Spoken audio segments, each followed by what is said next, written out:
July 29, 1981. St. Paul's Cathedral, London. 3,500 guests are seated in the nave. Crowned heads of Europe, every governor-general in the Commonwealth, most of a continent's elected leaders. Outside, 1 million people line the route from Clarence House. Watching on television, in more than 70 countries, approximately 750 million people. The bride is 20 years old, wearing ivory silk taffeta and 25 feet of train, the longest train in the history of royal brides, designed by David and Elizabeth Emanuel. The Spencer family tiara holds her veil in place. Her father, the 8th Earl Spencer, takes her arm. The fairy tale version of this moment, which has been told and retold for more than 40 years, presents a girl walking blind, an innocent 20-year-old who didn't know what she was walking into, selected by an institution that needed a bride with the right bloodline, and presented with a ready-made future she couldn't yet read. She wasn't blind. She was searching. A decade later, at Kensington Palace, Diana recorded a series of audio interviews answering questions submitted by biographer Andrew Morton through their mutual friend, Dr. James Colthurst, who cycled Morton's written questions to the palace and carried the recorded tapes back. The sessions ran across several months in 1991. Morton published Diana, Her True Story in June 1992, with Diana's direct involvement officially denied. After her death in August 1997, Morton published the revised edition, Diana, Her True Story, in her own words, containing approximately 18,000 words of verbatim transcript. NBC broadcast substantial audio excerpts in a 2004 two-part documentary. Her voice, her words, her account of her own life. On the subject of the wedding day, she said this: "I knew she was in there, of course. I looked for her. So, walking down the aisle, I spotted Camilla, pale gray, veiled pillbox hat, saw it all. Her son Tom standing on a chair. To this day, you know. Vivid memory." The tapes were recorded 10 years after the wedding, and memory does its own work over a decade. But the language is precise. I knew she was in there. I looked for her. Active, deliberate, expectant. Those aren't the words of a woman who noticed something unexpected. They are the words of a woman who knew exactly what she was looking for, because she had been accumulating evidence about it for months. This is the story of that evidence, and what Diana did with it. To understand that walk, you have to begin not in 1981, but in 1971, a decade before the wedding, with a story that was already fully formed by the time Diana entered it. Charles was 22, newly arrived at the Royal Naval College and beginning his naval career. In mid-1971, through Lucia Santa Cruz, daughter of the Chilean ambassador and a friend from his Cambridge years, he was formally introduced to a young woman named Camilla Rosemary Shand. The popular account places their first meeting at a polo match at Smith's Lawn in Windsor Great Park. Authoritative biographies correct this. Jonathan Dimbleby's 1994 authorized biography and Giles Brandreth's subsequent work both confirm they were introduced privately at Santa Cruz's home. The polo ground at Smith's Lawn was where the romance developed once they were already a couple, where Charles played and Camilla watched, where they became fixtures of the same tight social world. The origin was a private introduction, not a public arena. Camilla was born July 17, 1947, 23 at their first meeting, 14 years older than the girl who would eventually walk up that aisle. Her father was Major Bruce Shand, a wine merchant in Mayfair, twice decorated with the Military Cross in the Second World War, Master of Foxhounds, Deputy Lord Lieutenant of East Sussex, and for 16 years in ceremonial royal roles. Her mother, Rosalind, was the daughter of the 3rd Baron Ashcombe, whose Cubitt family had built much of Belgravia. The family split their time between the Lanes, their 18th-century country house in Plumpton, East Sussex, and their London house in South Kensington. One of her maternal great-grandmothers was Alice Keppel, the longtime mistress of King Edward VII, Charles's great-great-grandfather. She had grown up riding ponies at pony club camps, hunting foxes across the Sussex Downs, and attending Queen's Gate School in London. She'd done a finishing school in Switzerland, studied French literature at the British Institute in Paris, been presented as a debutante in 1965. She'd worked as a secretary and receptionist for several firms in the West End, shared flats in Kensington and Belgravia with friends including Jane Wyndham. She moved through the same country houses, hunt balls, and polo grounds that Charles moved through, not because she was pursuing proximity to royalty, but because the social world she'd been born into and the social world he inhabited were, at that level, the same world. A question has trailed this story since the very beginning, asked explicitly by people who followed it closely. What was it, specifically, that made this relationship so durable? Not gossip, not mythology. What was the actual quality of what she offered? Penny Junor, whose biography of Camilla, the Duchess, published 2018, represents the most detailed account of her life, describes her as warm, funny, and down-to-earth, with a twinkle in her eye. She was what Junor calls a terrible giggler, who regularly reduced Charles to fits of laughter. More specifically, she treated him like a person rather than a prince. She wasn't overawed by him. She was unafraid to tell him when she thought he was behaving badly. In a world structured entirely around deference to his position, this was genuinely unusual. Most people in Charles's life, courtiers, staff, people seeking favor, operated within a register of careful management. Camilla didn't manage him. She simply talked to him. Jonathan Dimbleby's 1994 authorized biography makes the psychological shape of this explicit. Charles was, Dimbleby writes, plagued by self-doubt and sensitivity, worrying that no woman he wished to marry would want him for himself. In Camilla Shand, however, Dimbleby records, he dared to hope that he had stumbled across a resolution to that conundrum. She had grown up in a world adjacent enough to his that she understood its codes, the unspoken rules, the rhythms of that class and that countryside, without being dazzled by the specific institution he represented. She had been in this world for years, on her own terms, before she encountered the Prince of Wales at the center of it. His title was simply not the most interesting thing about him to her, and he knew it. After their first meeting, he began ringing her up. The relationship that developed was serious. Weekends at Broadlands, Lord Mountbatten's home in Hampshire. Polo at Smith's Lawn through the 1972 season. A social circle that overlapped at every point. Charles met her family at Plumpton.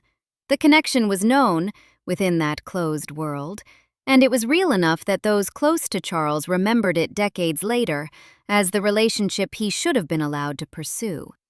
Then, in early 1973, Charles left on an 8-month Royal Navy deployment. He didn't ask Camilla to wait. While he was at sea, she made her own decision.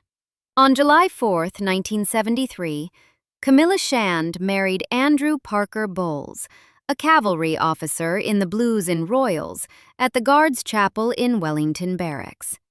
800 guests attended what the society press called the Wedding of the Year. Members of the royal family were present: Princess Anne, Princess Margaret, the Queen Mother. Andrew Parker Bowles was 33. Camilla was 25. The biographies disagree on exactly why the relationship ended when it did. Dimbleby's account suggests Charles went to sea without securing any understanding. Robert Lacey wrote that Charles had met Camilla too early and hadn't asked her to wait.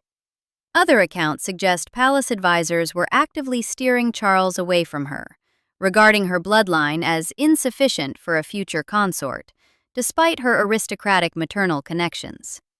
Some accounts suggest Camilla preferred Andrew Parker Bowles regardless. The relationship between them had been on and off since the late 1960s. What is documented is the sequence. Charles left, Camilla married, and Charles returned to a closed door. He was 24, she was 25. The emotional connection, as Dimbleby traces it, didn't simply end. By the time Lord Mountbatten was assassinated by the IRA in August 1979, Charles was leaning heavily on Camilla for support. Sources close to the Parker Bowles circle were telling biographers that by 1980, the relationship had rekindled as something more than friendship.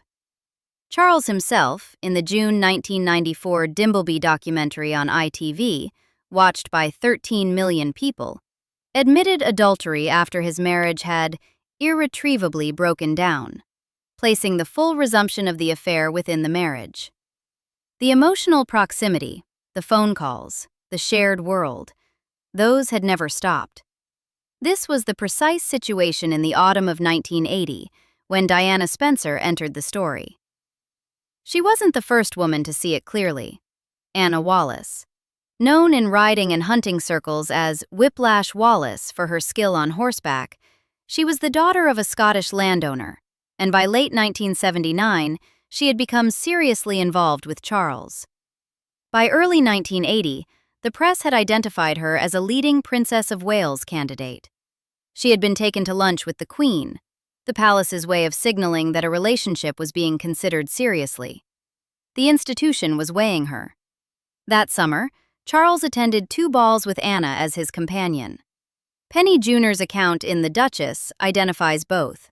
A ball at Windsor Castle held to celebrate the Queen Mother's approaching 80th birthday, and the Stowell Park Polo Ball at Lord Vestey's estate in Cirencester.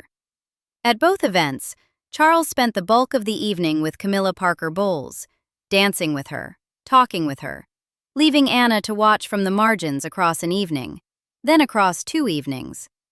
Anna confronted him. Anna Wallace has never spoken publicly about any of this.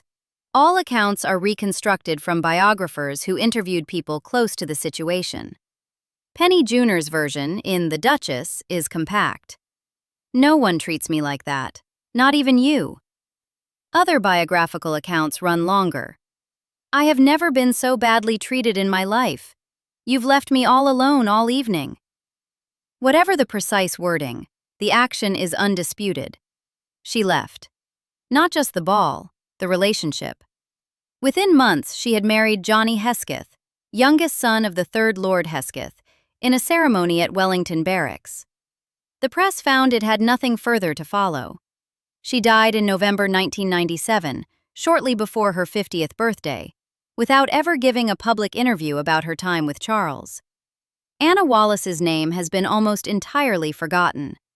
But she matters here because she is the clearest example of what the alternative looked like. The woman who read the room within a single evening, understood what was on offer, and declined it. She saw exactly what Diana would later see, on a much shorter timescale, and walked away before the institutional machinery could close around her. What changed between Anna Wallace's exit in the summer of 1980 and Diana Spencer's decision 6 months later wasn't what was available to be seen. It was the weight of everything pressing the other way. Diana Frances Spencer, born July 1, 1961, at Park House near Sandringham in Norfolk, leased from the Queen, physically inside the orbit of the royal family since childhood. She had played as a girl with Prince Andrew and Prince Edward on the same Sandringham grounds. Her parents divorced in 1969 when she was 7. Custody went to her father. Her mother, Frances, eventually remarried Peter Shand Kidd, no relation to Camilla's Shands, despite the surname. When Diana's grandfather died in 1975, the family moved from Park House to Althorpe in Northamptonshire. Diana was 14. Her father's remarriage to Rayne McCorquodale in 1976 made the Althorpe years difficult for Diana and her siblings. She didn't pass her O-levels. She spent a brief period at a finishing school in Switzerland. By 1981, she was a kindergarten assistant at the Young England School in Pimlico, sharing a London flat. She wasn't ignorant of the social world she was entering. The Spencers had served as courtiers and companions to the royal family for generations, and her family had lived on Crown land. But she had not navigated this specific social world with Camilla Shand's decade of ease in it. The difference between them wasn't class. It was 14 years of experience, and what those years teach a person about managing a complicated world while appearing entirely at home in it. Diana's first significant encounter with Charles had been in November 1977 at Althorpe. She was 16. Her sister Sarah, who had herself briefly dated Charles, brought him as a guest to a hunting weekend. Diana was the younger sister in the background, not yet the story. Charles was 29. There was no romantic interest recorded from either side. 3 years later, in the summer of 1980, that changed. Charles was attending a friend's barbecue in July when he sat beside Diana on a hay bale. He mentioned Mountbatten's death the previous year. She told him he had looked forlorn and in need of care at the funeral. Charles's chosen biographer, Jonathan Dimbleby, records that shortly afterward, without any apparent surge in feeling, he began to think seriously of her as a potential bride. She was invited to Balmoral.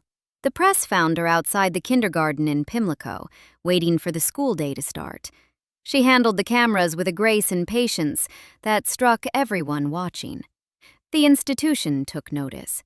What the institution was noticing, in part, was that Diana met the practical criteria that had been refined over years of searching. Spencer lineage, aristocratic background, the right age, no public romantic history.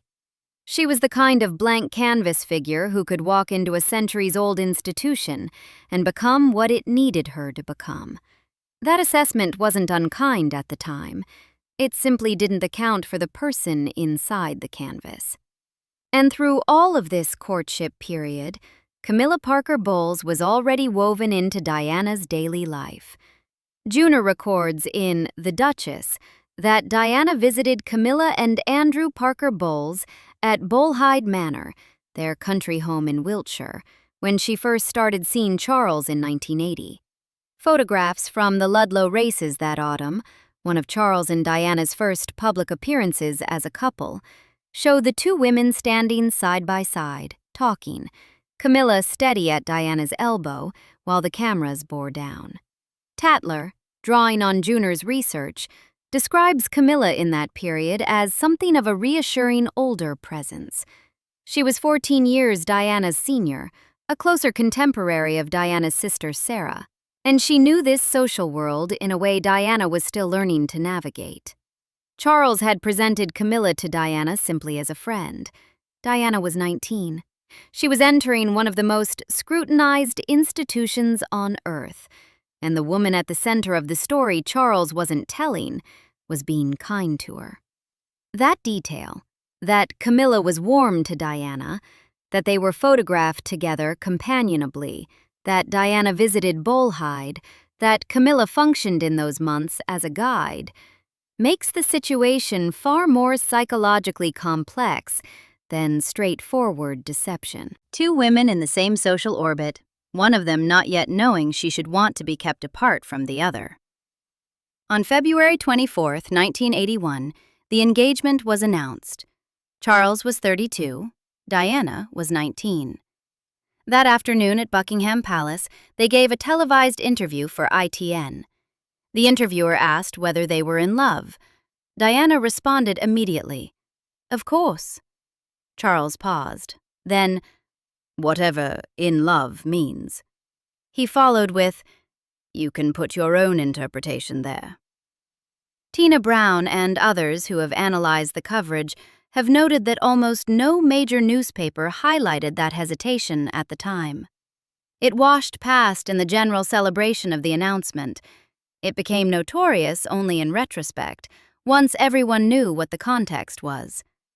Diana described the interview years later on the Morton tapes as ghastly. She said Charles's response had absolutely traumatized her. On the same tape, she recalled that when she had expressed her love directly after his proposal, he had replied the same way. Whatever love means. She was 19. She had just told the world she was in love with the future King of England. He had answered by questioning what love meant, on camera, in front of the nation. She still said yes. Diana moved into Clarence's house after the announcement. Palace staff, according to Diana's own taped account, had to usher out the first visitor, Camilla Parker Bowles, before Diana arrived to take up residence. When Diana reached her room, a note was waiting on the bed. From Camilla, inviting her to lunch. The lunch took place. Diana came to describe it in the Morton tapes as a meal that felt warm on the surface and was something else underneath. Camilla had asked whether Diana planned to hunt once she was living at Highgrove. It seemed a natural question. Country life pleasantries between women who moved in the same circles. Diana came to read it differently with a decade's distance. In the tapes, she said she believed Camilla was working out Diana's likely absences, when Charles would be at Highgrove alone, when the path between them would be clear. The interpretation may be retrospective. What isn't retrospective is the sequence. Camilla's note was waiting on Diana's bed before she had finished moving into Clarence's house. The friendship, such as it was, had been constructed on something unspoken. Then came the bracelet. Approximately 2 weeks before the wedding, Diana's own dating from the tapes, she found it in the office of Charles's private secretary, Michael Colborne. A gold chain from Asprey's with a blue enamel disc engraved with 2 letters, G and F. In her own words, "It's a gold chain bracelet with a blue enamel disc. It's got G and F entwined in it, Gladys and Fred. They were their nicknames." I was devastated, and I said, "Well, he's going to give it to her tonight." This was about 2 weeks before we got married. Gladys and Fred. Private nicknames drawn from characters in the Goon Show, the kind of shared reference that only exists between people who have built a private shorthand over years. Jonathan Dimbleby's authorized account offers a different interpretation of the bracelet's meaning, that Charles gave it as a farewell gift, a deliberate goodbye intended to mark the end of what existed between them before the marriage began. Dimbleby's version is possible. These accounts aren't reconcilable, and the script doesn't pretend they are. What they share is one undisputed fact. 2 weeks before the wedding, Charles had a bracelet made for another woman, engraved with their shared private nicknames, and Diana found it. She confronted him. She described, on the tapes, having seriously considered calling the wedding off. The wedding was 14 days away. 3,500 invitations had been sent. Heads of state had made arrangements. The Archbishop of Canterbury had prepared the ceremony. David and Elizabeth Emanuel had spent months constructing a dress so secret that even photographers staking out their studio had only glimpsed fragments. The Spencer name was attached to an event the entire world was watching. The glass coach had been booked. The 25-foot train had been hemmed. Diana was 19 years old with a gold bracelet in her hands and 14 days left. She didn't call it off. A reader of this story who hasn't lived inside a powerful institution, or who has never been 19 years old with the full weight of a family's expectations and the world's attention focused on a single, irreversible step, might find this choice puzzling.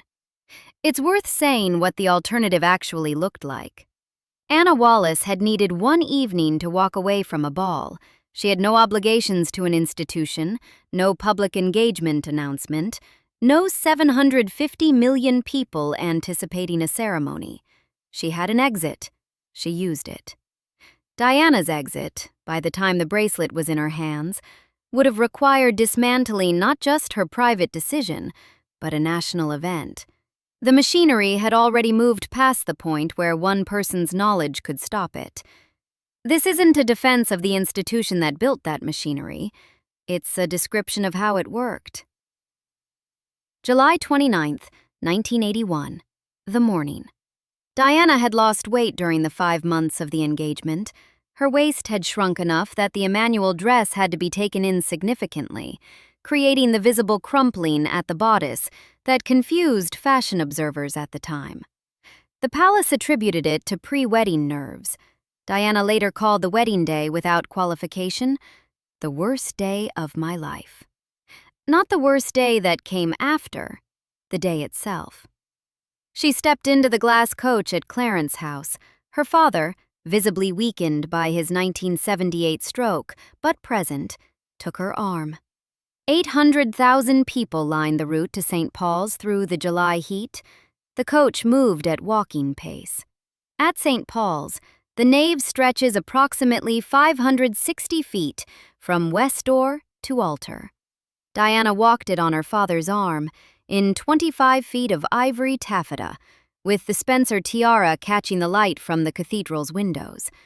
The procession took approximately 3.5 minutes.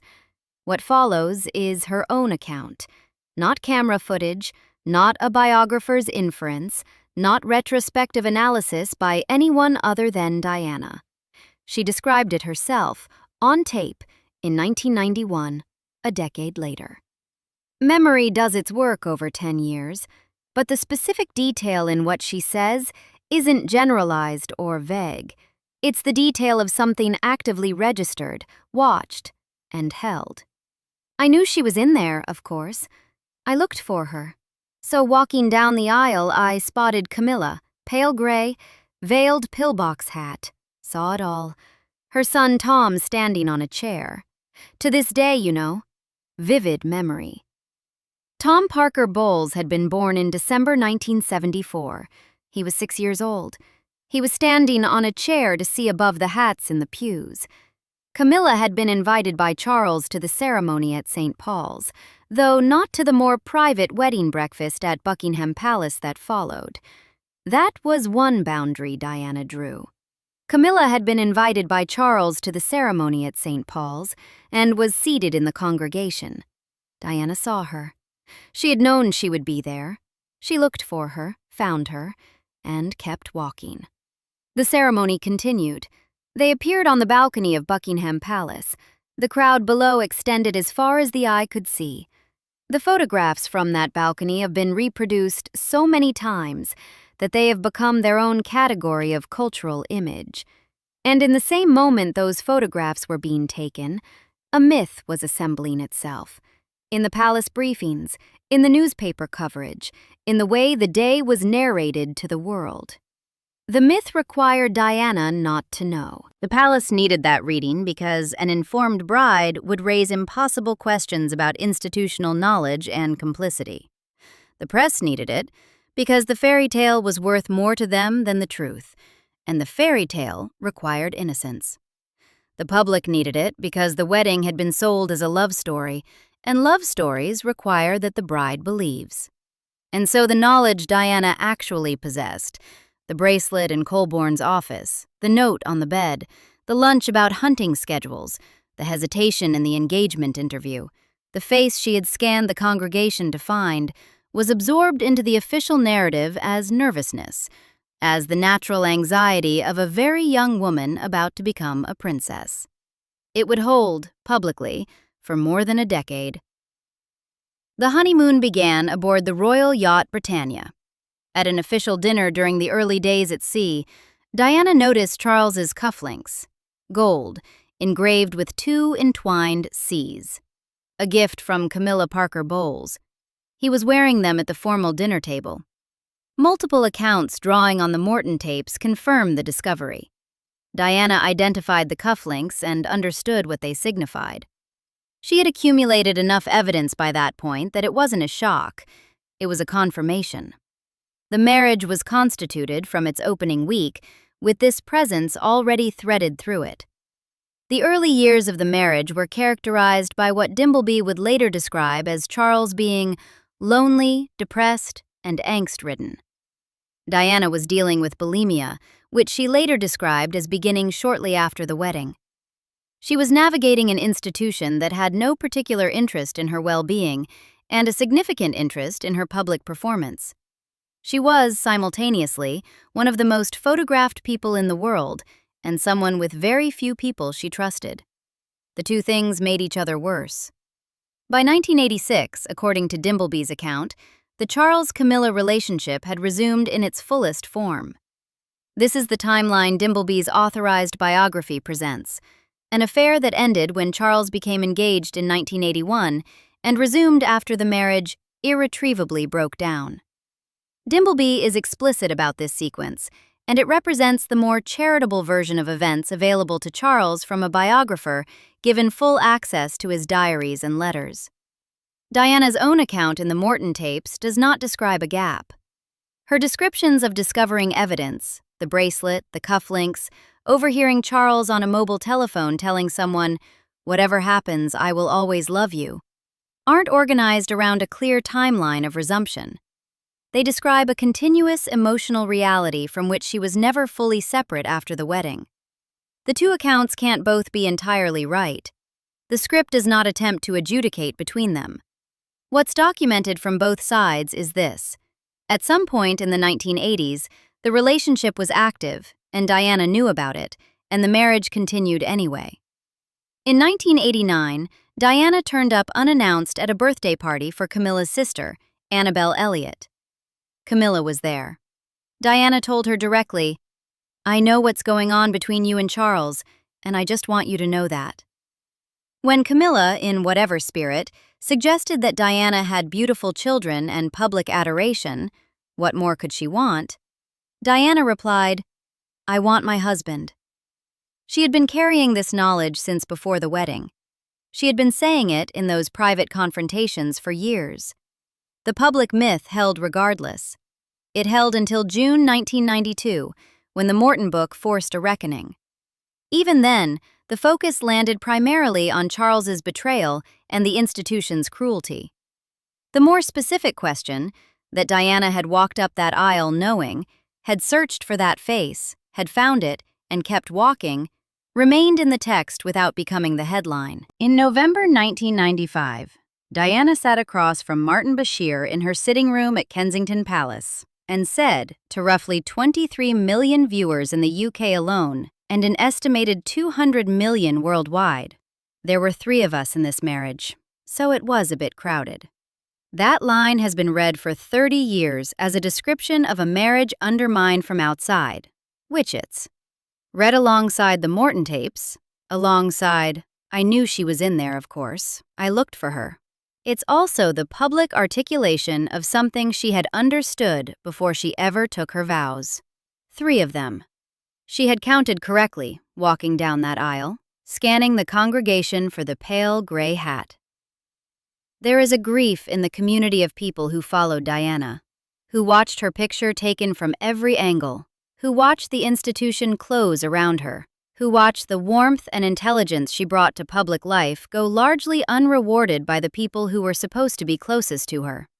That grief sometimes hardens into fury, a feeling that the wrong person suffered, that the woman who was wronged paid the price while others were eventually rewarded. That grief isn't a misreading of the evidence. It's an appropriate emotional response to watching someone extraordinary treated as dispensable. But the story that grief is sometimes built around, the story of an innocent girl, unknowing, led blind to the altar, isn't Diana's story. Her story is harder than that. She knew. She went in anyway. She was 20 years old. She had a bracelet's worth of evidence in her hands. She had found a note on her bed. She had watched the man she was marrying answer, "Are you in love?" with, "Whatever love means." And she walked the full length of St. Paul's Cathedral, past the face she was looking for, and said her vows. The myth of blindness was, in its way, a kindness. It protected Diana from the appearance of foolishness. It assigned all the agency to Charles, all the wrongdoing to the institution, all the naivety to the 19-year-old in the glass coach. But in doing so, it also reduced her to someone acted upon, rather than someone who saw clearly and acted anyway. It stripped her of the agency she actually had, the agency of a woman who looked at the truth squarely, weighed it against everything else pressing upon her, and made a choice. Her own words are more honest. She told Andrew Morton on tape that she had looked for Camilla's face. She had been searching, and she described what she said to herself in that moment, having found it. "Well, there we are. That's it." Then she kept walking. Anna Wallace stood in a ballroom in the summer of 1980 and understood what she was looking at within the span of one evening. She had no institutional weight pressing her forward. She had an exit and she took it. Married someone else within months, disappeared from the record entirely, and died in November 1997 at the age of 49, having never spoken publicly about the experience. Diana had the same understanding as Anna Wallace. Earlier, more concretely. A note on a bed at Clarence House. A bracelet in her hands in Michael Colburn's office. A lunch conducted with questions about hunting schedules. An engagement interview on national television in which the man she loved questioned whether love meant anything. A face she already knew to look for, found in the fourth row of the congregation at St. Paul's. The difference between Anna Wallace and Diana Spencer wasn't the acuity of their perception. Anna saw what Diana saw. The difference was the magnitude of what surrounded each of them. Anna could walk away from a ball. By the time Diana had the bracelet in her hands, the walk she was facing wasn't down a staircase to a waiting car. It was down a 560-foot aisle in front of 750 million people, with the full institutional weight of the British monarchy behind her, with her family's honor publicly committed, with no quiet door, no private exit, and no version of this story in which walking away didn't reshape everything. She walked forward.